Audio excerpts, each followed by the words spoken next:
On Honey Island in Louisiana, a creature terrorizes the curious few who dare to venture into its habitat. Every time I go out in the swamp, I'm always gonna look around because, I'm always aware that at any minute this thing could show up. You hear that? And my very first impression was, what in the hell is that? Beware of the Honey Island swamp monster.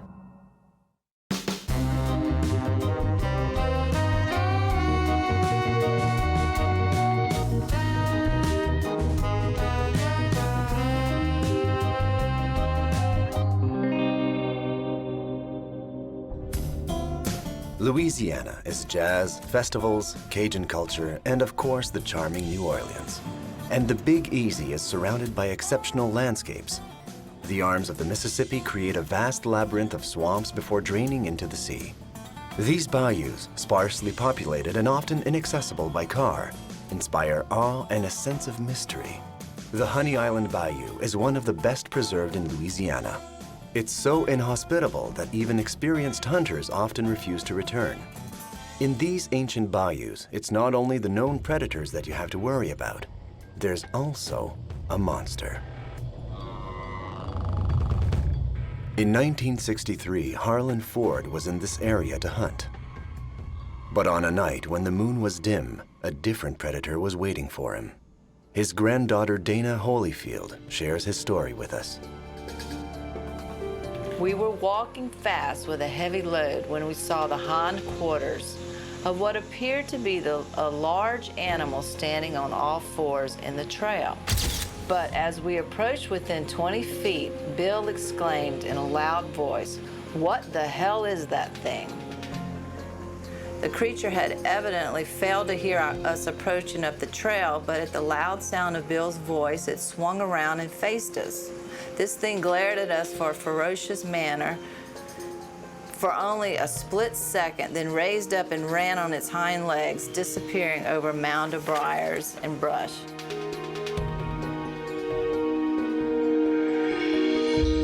This was the letter that I found in my grandfather's when my mom sold his house after my grandmother passed away, and we found the letter.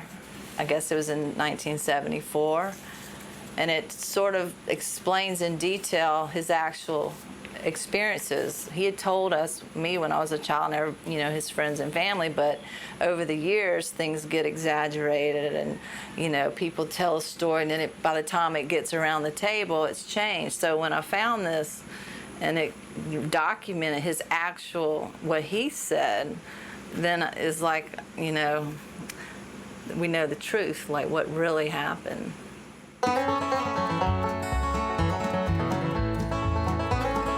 Until his death in 1980, Harlan Ford never stopped looking for the creature he saw in the bayous of Honey Island, located a stone's throw from the small and quiet city of Slidell.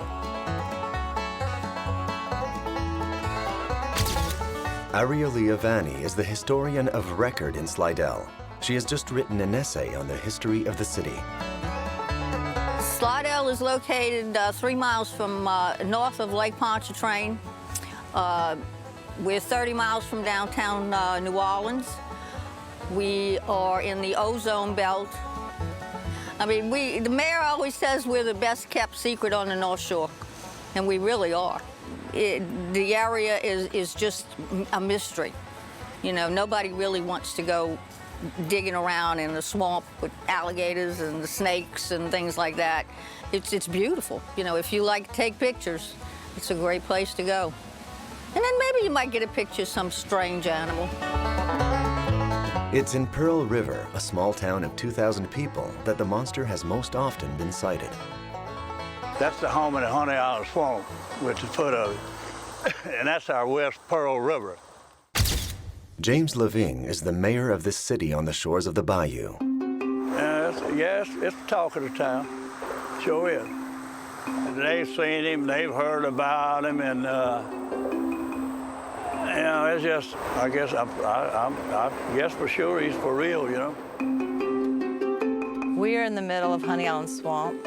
It borders the Mississippi Mississippi and Louisiana, and this Pearl River that we're on right now is what divides us. And this is a very big swamp. It's one of the most primitive swamps in America.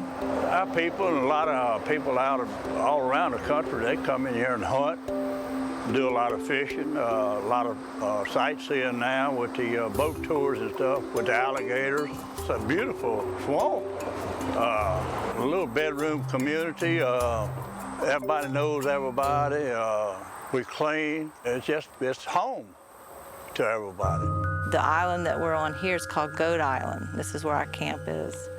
And further up is where my grandfather first encountered the Honey Island Swamp Monster. I think that's an interesting thing. This one piece will make 52 layers. Watch on mobile devices or the big screen. All for free. No subscription required. Download Veely now.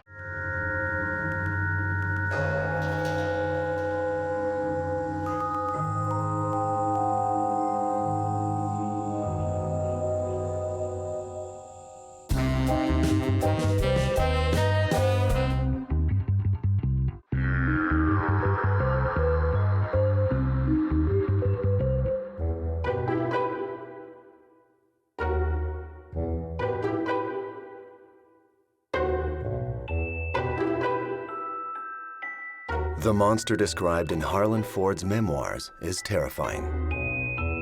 Its loins were slender, while the chest and shoulders were tremendous. The head and face had a square appearance, and the entire body was covered with short, dingy gray hair. The head had long, wild hair that almost touched the ground. Some of the footprints are over 10 inches long with reptile-like claws and toes, while the heel and arm are characteristics of the big ape family. In 1974, Harlan Ford discovered footprints he believed belonged to the monster of the bayou. His story spread across the region. In 1974, that's when they found this dead hog that had its throat ripped out. Flies were swarming.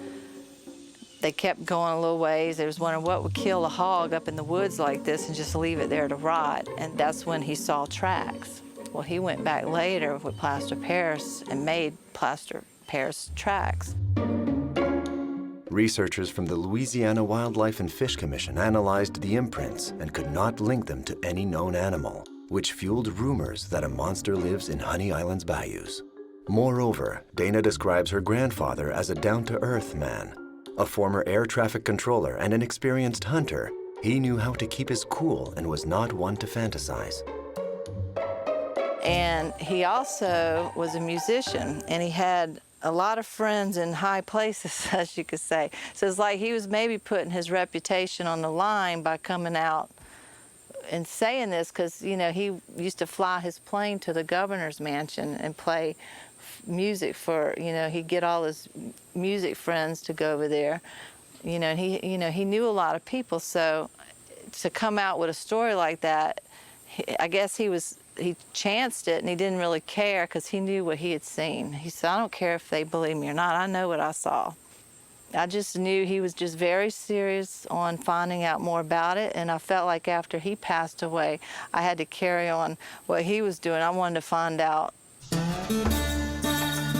For Dana, there's no doubting the existence of the bayou monster. She herself has seen it, as have neighbors and members of her family. This is the case for David Shute, who lives on Pearl River.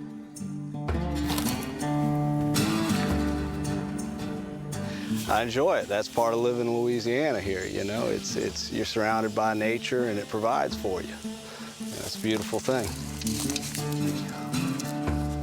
Come on, girl. It had gotten dark in the evening. I had a little fire going just for light.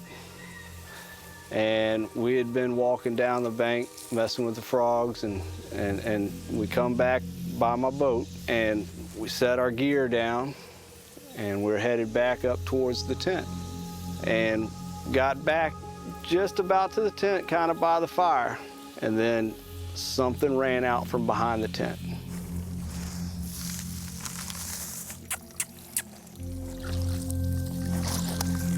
And when I say something ran out, it ran out. I mean, it was moving.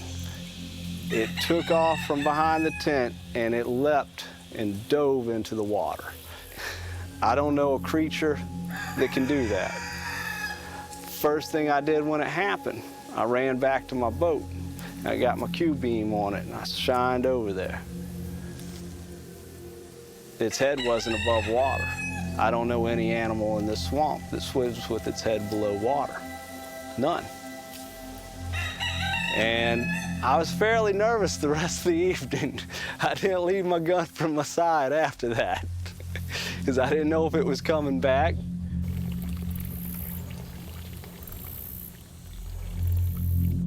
The last recorded sighting was by Deborah Chester in August 2013, while she was visiting her mother near Pearl River. And I went down the hill into an old creek bed, and had come up at the top of the hill, and my phone had went off, and I kind of glanced down to see what was on the phone. When I looked up, I saw this thing crossing the road. And my very first impression was, what in the hell is that? And it was walking with his arms swinging, its arms like this, and the hair was hanging down, long, matted, like a horse's tail. It hadn't been brushed, matted. It was reddish brown, not black, and it jumped the fence. So I stopped the car, like a crazy person, and ran up to the gate, and I stood on the bottom rung of the gate trying to see it. And I could hear it crashing through the woods, and I was leaning to the left and right trying to see if I could see this thing. Still didn't know what I had saw. And the smell hit me. And I remember looking down at the ground, both sides, thinking like this, thinking there's a dead animal here. Like roadkill. No, see, I've been a nurse for 25 years. I have smelled some stuff. I've smelled some bad stuff in my life, in my career, I should say. This was not something I had smelled before. This was not nice. It scared me because the hair went up on the back of my neck, thinking this thing was out there probably looking at me.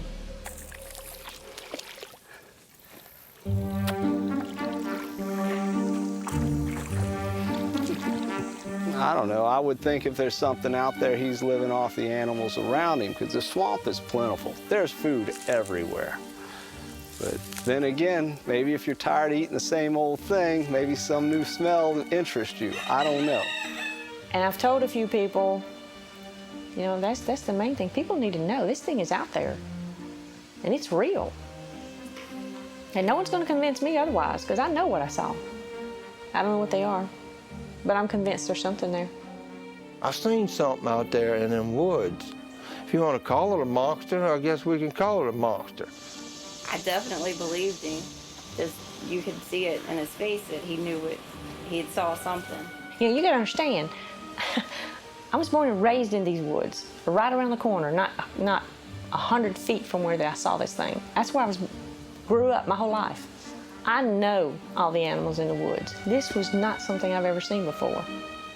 This was something, I don't know what it is.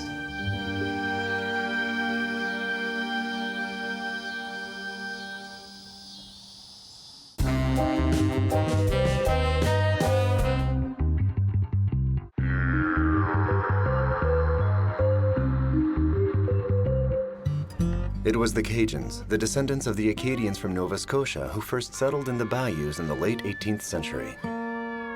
They built houses on stilts and subsisted on shrimp and crayfish. Even today, time seems to stand still in these swampy areas. It's been a relatively untouched area for most of the history of Louisiana. The Honey Island swamps cover 280 square kilometers, or 108 square miles, 2.5% of which are protected by the U.S. government. And most of the people have not lived in the bottomland areas that would constitute the swamp as we would think of it. They mostly live up on the ridges around the swampy area, but it's not an area that has a big population. This territory remains relatively unexplored, a fact that adds to its mystery. Monster or no monster, here, nature can kill you. Because there's woods, there's the road, and then there's nothing behind it but woods. Like, as far back as you can go, there's woods and swamp. The Honey Island Swamp, we have all kinds of wildlife here. We have, of course, alligators, and we have, they say black panther are out here. You always hear strange sounds. You didn't know what it was, you know. Sometimes you don't want to know what it is at nighttime. You just want to get in your house where you feel safe, exactly. Lock the door and where you feel safe.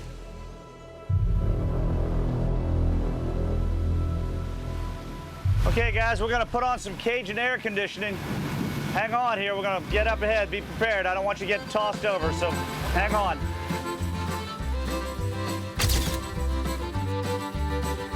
John Royer organizes cruises through the bayous. See that sound I'm making? So it's the sound of a baby alligator. Alligators, large alligators, are territorial and they're cannibals. You make a sound like that, they think it's a baby, they'll come out looking to eat the baby. For him, the existence of a monster in this inhospitable region is hardly surprising. All the captains out here, I mean, occasionally we hear things out here. You know, you get to know everything out here, and occasionally you hear something out here and you don't know what it is, and you don't really want to find out either. You know, it's entirely possible. This swamp covers an area of over 250 square miles. Most of it's uninhabited, wildlife, and there's plenty of food sources in here. See, this one's bigger. It's a big old boy. Whoa.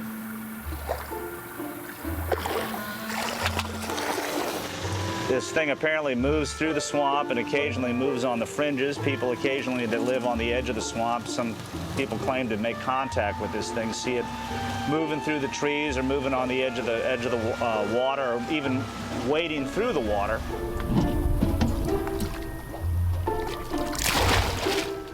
The most striking evidence comes from Ted Williams, a trapper who disappeared in the bayou. Other people, there's been a few other eyewitnesses. This man, Old Man Williams, he was an old trapper, had seen it too. The Holyfield brothers knew the mysterious Ted Williams. Oh, Mr. Shawnee used to tell a tale about him being in the swamp fishing. Said it was just at daylight one morning, he was running his lines. Just before day, he had to be out and go to work. Said he had a big fish on the line, he'd pull it up, it'd bump. He'd feel it hang, you know, boom, he'd hang. Said he fooled with him there for about 15 minutes. He'd pull him up and boom, and shine that light over, he could see his eye, but he could never get the fish to come on up. So he fooled around. He said, well, I'll work him around to the other side of the boat and see if I can get him out behind that limb. Said he leaned over there and looked, and there was that fish's other eye. He was hitting the bottom of the boat for the reason he couldn't come up. You'd had to know Mr. Shawnee to appreciate it. I know Ted Williams, too. Yeah. So my grandfather had to go meet with Old Man Williams, and him and my grandmother, she told me they went out there to see him, and he said, he's like, yeah, I see it all the time. He said, but it ain't just one. He said, I see them swimming in pairs, and they go across the river, and he said, I don't bother them, and they don't bother me. One time, he was so close, they got out, and he shook off their hair, and he was close enough, it wet him. And then they just went on into the woods. But then Old Man Williams come up missing one day, and they never found him. They found his boat, but they didn't find him. And some people say he just got too close, you know, but they never found his body. Several hypotheses have developed to explain the origin of the monster. In one, a train carrying a traveling circus derailed in 1920, releasing chimpanzees into the bayou. And the monster is a cross between a chimpanzee and an alligator. And that's funny, because you go up in country a little bit, and the Crawfords and Singletaries and all that, and their ancestors will tell you literally, I shot something in this tree, I thought it was a squirrel, and out fell a monkey, you know? So, I mean, that did happen. But what exactly is out there? I don't know. I'd like to know. I'd like to know. Another hypothesis is that the monster could be linked with NASA's Stennis Space Center, located 43 kilometers or 27 miles from Slidell. Not too far from here, if you cross through that swamp, they have the government Stennis test site. Who knows what they make over there? Maybe something got out. They crossbred something. I mean, I hear stories that they're crossbreeding, like man and ape. I mean, I've heard that. Maybe something like that got out.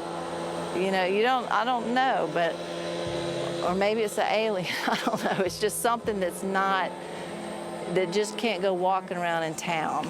I mean, it stays very well camouflaged in the swamp. There's so many places in the swamp it could hide. You know, in a way I am. I'm always, particularly when I go through areas where there's exposed mud, I'm always looking for tracks and things like that. But I imagine that I think they're probably more active, you know, at night or in the more remote areas of the swamp than they are around on the edges here. But yeah, I'd kind of like to think that occasionally I might spot something moving through the trees there.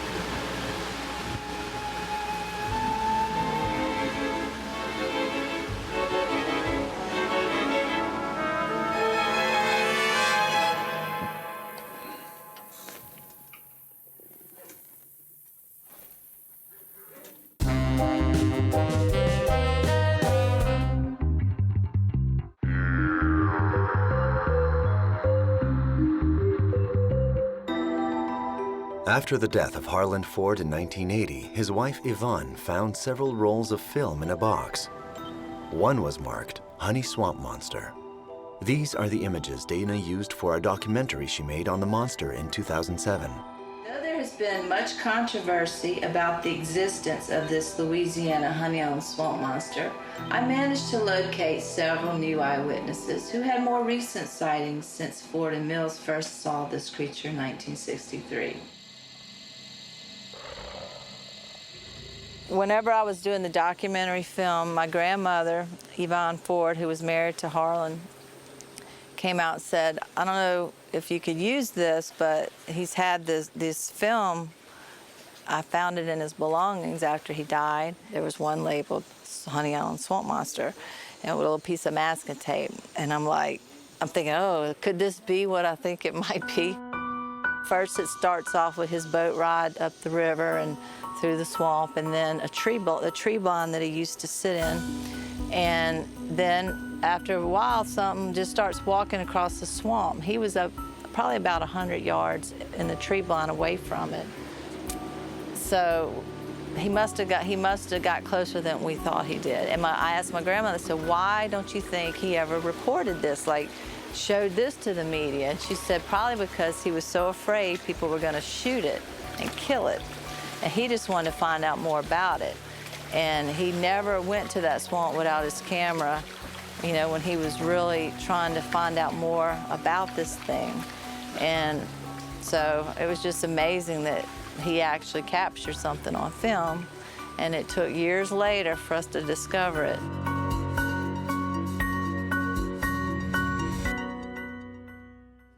Dana now devotes her life to cataloging the observations of witnesses and exploring potential habitats. She has also written 2 books on the subject.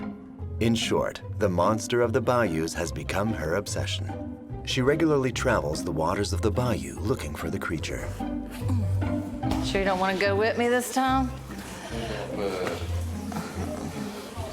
Well, one day I'm going to come back with him and you're going to be surprised. Or at least with some more evidence. I'm taking my camera because I don't want to ever be out there without it in case I come across some type of evidence that, you know, that would prove that there is something out there. And I'm going to put my hat on because I don't like spiders getting in my hair. Okay, y'all ready? Dustin, I'm gonna take him with me because I trust him to get us in and get us out. So, it's my nephew.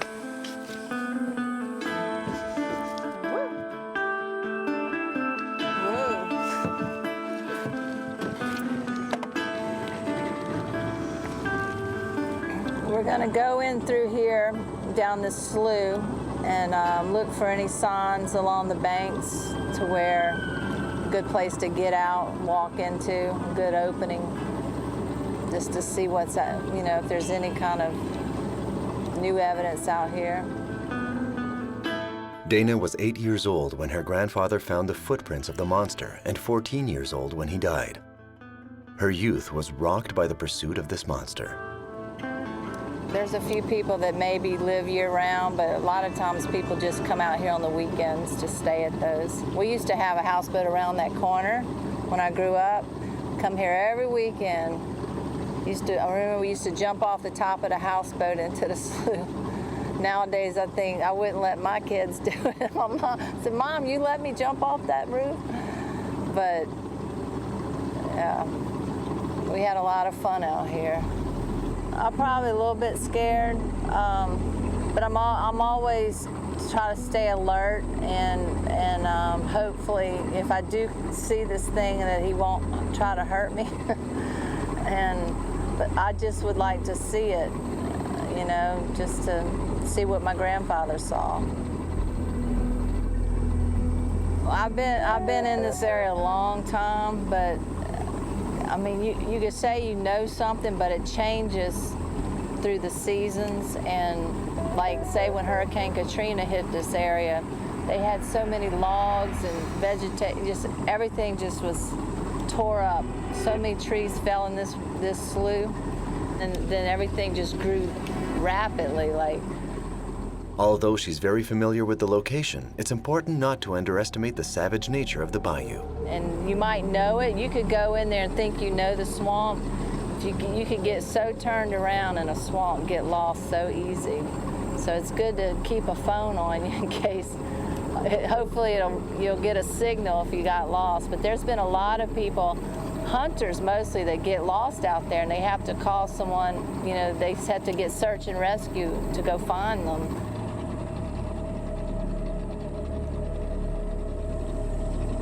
We're going really deep into the swamp right now. Got to go deep to see. I think the deeper you go, the more chances you might come across something. That looks like a good spot to go in, so just pull us up there.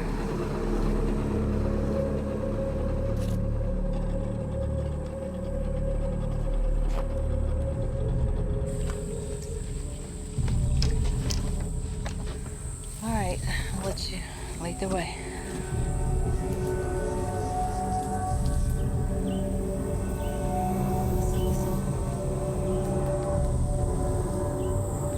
Hear that?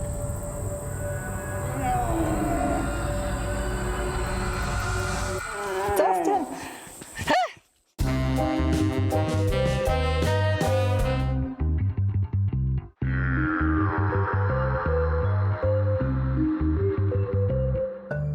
The bayou is incredibly hot in summer, usually above 30 degrees Celsius or 86 degrees Fahrenheit with high humidity. Here, plants and wildlife take precedence over human activity. In addition to well-known predators like alligators, the bayou is full of small species, raccoons, reptiles, turtles, and many varieties of spiders. In short, the swamp monster isn't lacking for food. Ooh. Dustin! I'm in a spider web. Can I get if it's a spider, don't tell me, just get it off. What? You ain't got one. Gotta watch for snakes. All Louisianans will tell you that the bayous are an intriguing place. But to believe in the existence of a monster, that's a line the Holyfield brothers are not ready to cross. Some people do, some don't. I believe it's just like anything else that a legend or myth they try to keep alive, you know. Some people, nobody actually really believes it, I think. They just want to believe it. Dana has carefully preserved the casts of footprints that her grandfather made in 1974. But today, the Holyfield brothers challenged the authenticity of that evidence. Yeah, well, Harlan and them was supposed to find some tracks over on the gas line. Ever how long it's been that gas line out there, been through there, right after they put that through, they found them tracks, supposedly. But Harlan had a camp right there by it too, you know, right by the gas line on Coupland Lake. I don't know whether to believe him or not to believe him, but I really don't think much about that Harlan. No. I just walked up to a little drain that comes in behind that camp that Harlan Ford, whoever who that was, built the camp. And I was standing there and I happened to glance down in the bottom of it, and all I saw was the foot sticking up out of the mud and leaves. Didn't see the shoe.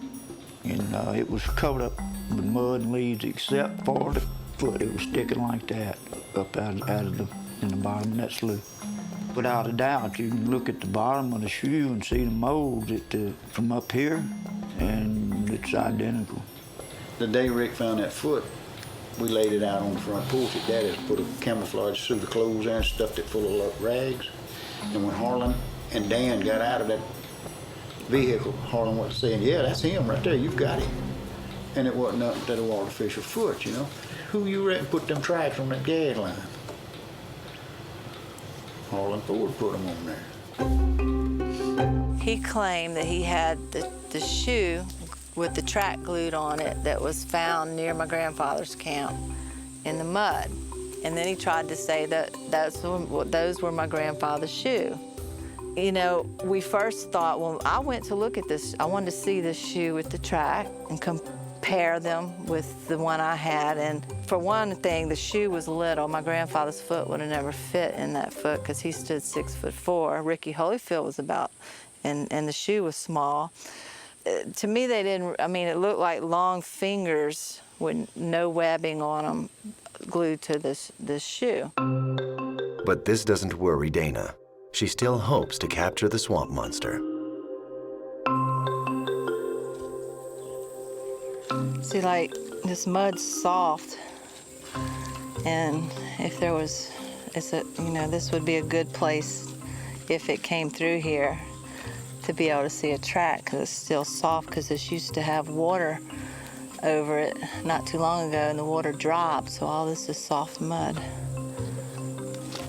Wait up, Dustin. Someone even said, maybe it's one of those Highland cattle that has the long, you know, the Highland cattle has the long hair on it.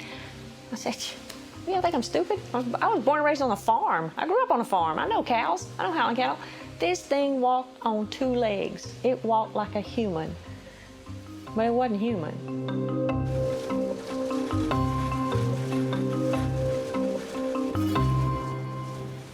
And those who believe in the existence of the monster always pay special attention to the tracks on the ground.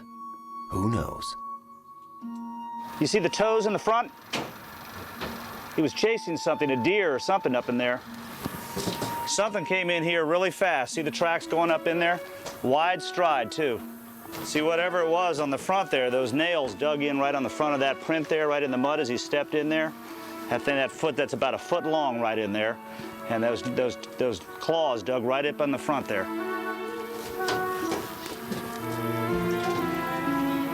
People find prints in the mud, like that one that we saw over there. I don't know if that was or not. It could have just been an anomaly, but it might be. You don't know. But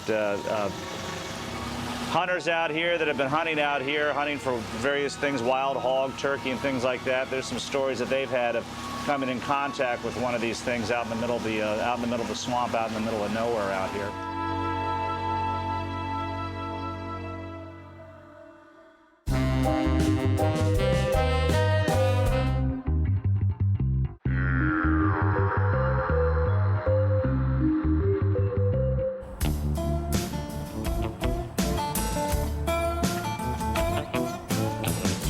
The Holyfield brothers have in their possession what they believe to be proof beyond doubt that the swamp monster is a hoax. There you go, that's the shoe.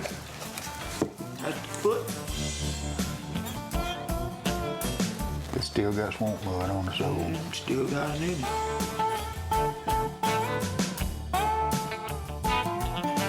Nothing fits it perfect because you see that hook, how that toe's hooked right there. See how that bead out in there? That right in there? That's all in that. And all that thick stuff there is all what it's made out of, I don't know. They cut it out with plywood and then put that to the board and then put whatever that is on it. That's just like I found it was just like this when I found it. All of this was in the mud, covered up with leaves and mud. Nothing but that foot was showing. Harlan knew who made that thing. Harlan probably got his handprints all on it somewhere. Probably If you check find the the fingerprints on it. DNA in the inside. Plastic here, you'd probably find it, their old DNA up in that shoe. But Dana remains unwavering. For her, the incredulity of the Holyfield brothers only reflects an old feud between neighbors. I was told that Ricky Holyfield and my grandfather had disputes over the years because they didn't want him hunting in their territory. They were very territorial about their hunting ground. And so we thought, well, maybe he's saying it was a hoax to keep all the monster hunters away from there. And any news media or anybody that would have tried to go in there into their hunting territory and disturb their animals that they like to hunt. And if that famous shoe had served in the filming of a movie? Then, after I found the letter that Pat wrote, I thought, well, maybe, because he mentioned that Eagle Films wanted to come and do a documentary film or some type of movie about the swamp monster. After we found that foot, the movie business shut down up here. Yeah, then the No longer here. down there, huh? He moved down by Davis Atlanta down there. Mm-hmm. Yeah, sure did. And after That Harlan probably never made that. He probably had somebody make that, you know. Some of the movie people may have made that. What happened? But he was going to make some money out of it, and that's what it's about. 'Cause after we found it, that was it. No more movie. Honey Owl Swamp Monster up here either. You didn't hear nothing about it anymore. So maybe they asked, and he did say he gave them a track. That's what it was said in the letter. He gave them a track. Maybe they left the shoe glued on the track. And that would explain if Ricky Holyfield found it, you know, because Pat may have taken them back there and, you know, let's go, let me show you the area and stuff. And they might have done some reenactments or something like that. The story of the shoe found in the bayou made it into one of the newspapers of the time and seriously damaged Dana's grandfather's credibility. Believe it or not, Ricky Holyfield went hunting rabbit recently, and he said he came up on more than he bargained for. The foot of the Honey Island Swamp Monster. For about 2 years, the story of a Yeti or Bigfoot type monster in the Honey Island Swamp has circulated among hunters and fishermen in the area. Persons have reported seeing it, liars, hearing it and tracking it, but until Holyfield went hunting and said he found the foot, there was no tangible evidence except for a plaster cast made of the creature's track. That's all they had. And it goes on to tell about picking it up and all that bull. And who was with it? Yeah.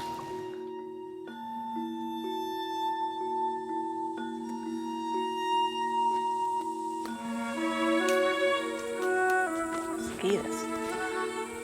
Those mosquitoes are coming out now. How'd you get through there, Dustin? Keep on investigating until we find something. But it's starting to get dark, so I don't want to get lost out here in the dark. I mean, we're not that equipped right now because we don't have a gun on us, so I don't want to be out here too late.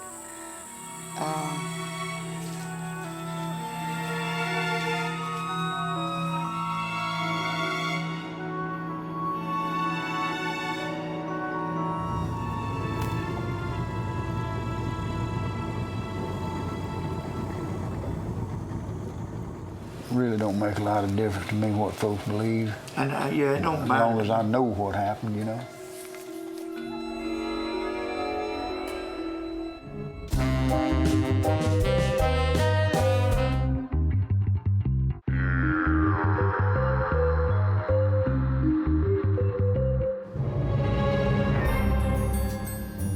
Dana will continue her research in order to capture the swamp monster.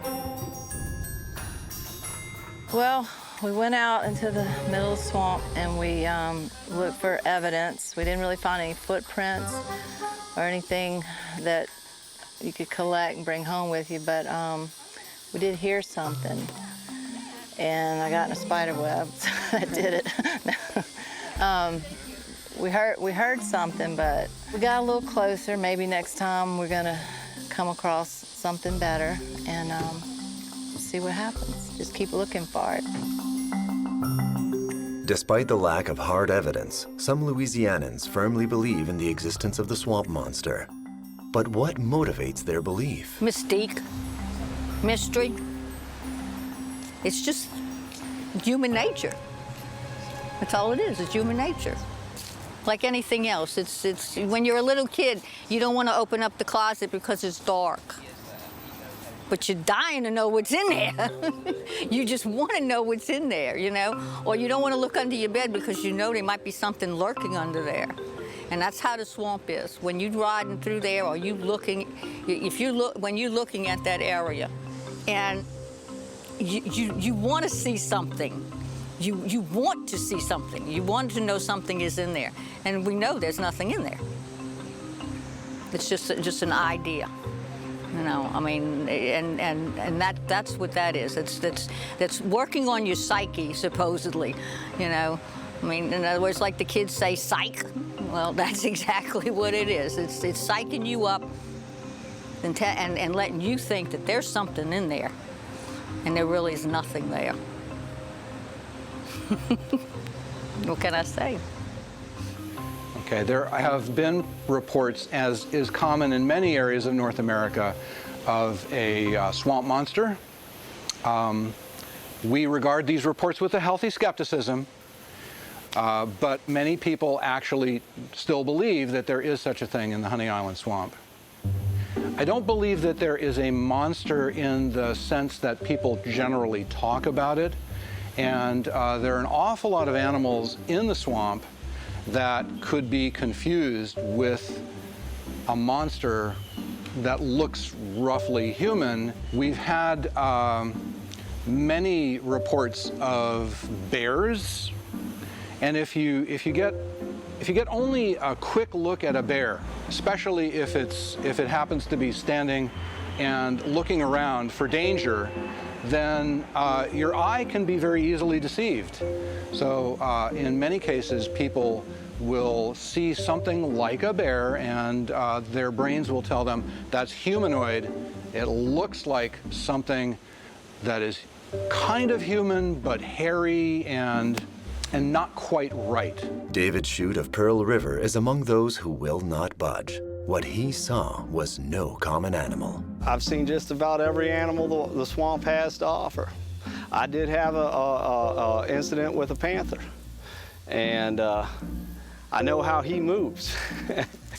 This wasn't that. He comes straight down like a little slough, a little narrow gully where the water washes away the mud. And that cat come right down the center of that trucking. You know, it let out a scream before it come through there, and when it come through there, it was moving. And he stays low to the ground. Now, he can leap like what happened to me, but there's no way that he has the height. I mean, and there's no way he's gonna swim with his head below water. You know, there's nothing that can do it. Nothing that can do it. No other explanation, you know. Something happened, though. Something happened.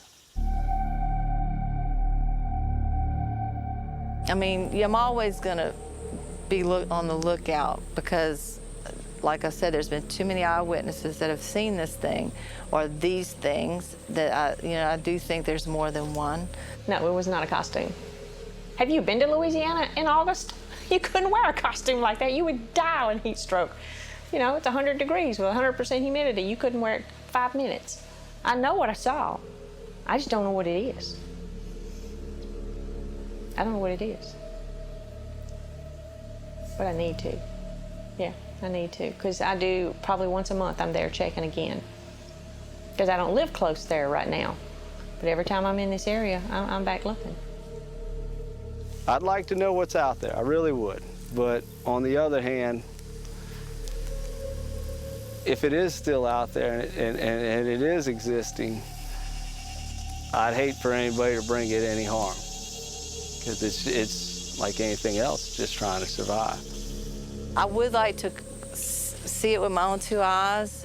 You know, that is something that I feel like I need to do one day, and I guess that's why I keep looking for it, but I don't know what I'll do if I see it. I might faint. Maybe I'll just wave and say hi, you know, don't kill me. But no, I don't know, I just feel like I know something's back there, and I'm always gonna look over my shoulder.